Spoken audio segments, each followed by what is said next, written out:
Captain இருந்த காலகட்டத்தில் cinema தலைசிறந்து விளங்கியது என நடிகை சாக்ஷி அகர்வால் தெரிவித்துள்ளார்.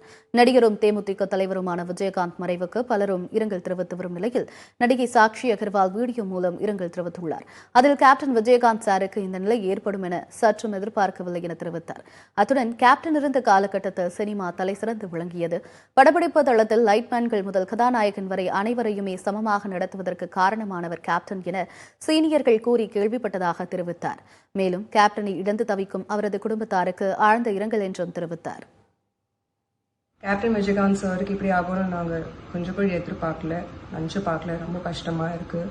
அவர் இன்னும் நிறைய வருஷம் இருப்பாருன்னு நாங்கள் எதிர்பார்த்தோம். அவர் தமிழ் சினிமா இண்டஸ்ட்ரிக்கு எவ்வளோ பண்ணியிருக்காரு. ஆக்சுவலி எல்லாருக்கும், ஒரு லைட்மேன்லேருந்து ஒரு நடிகருக்கு வரைக்கும் எல்லாருக்கும் ஒரு மாதிரி ஒரே ஸ்டாண்டர்டில் ட்ரீட் பண்ணுவார், which is something very very good. And captain Vijayakanth sir இருக்கும்போது நாங்கள் எல்லாருக்கும், ஆக்சுவலி நாங்கள் எல்லாம் சின்ன பசங்க, ஆனால் எனக்கு முன்னாடி வரவங்க, என்னுடைய மூத்தவங்க எல்லாரும் சொல்லியிருக்காங்க, இந்த மாதிரி நிறைய விஷயங்கள் பண்ணியிருக்காங்க இண்டஸ்ட்ரிக்காக, எஸ்பெஷலி பெண்களுக்கு பாதுகாப்பாக நிறைய விஷயங்கள் பண்ணியிருக்காங்க. So we really miss you captain Vijayakanth sir, and we expected that நீங்கள் இன்னும் நிறையா வருஷம் இருப்பீங்க. So it's a very big loss for Tamil cinema. And I'm really sad that we had to hear this news so soon. It was very unexpected.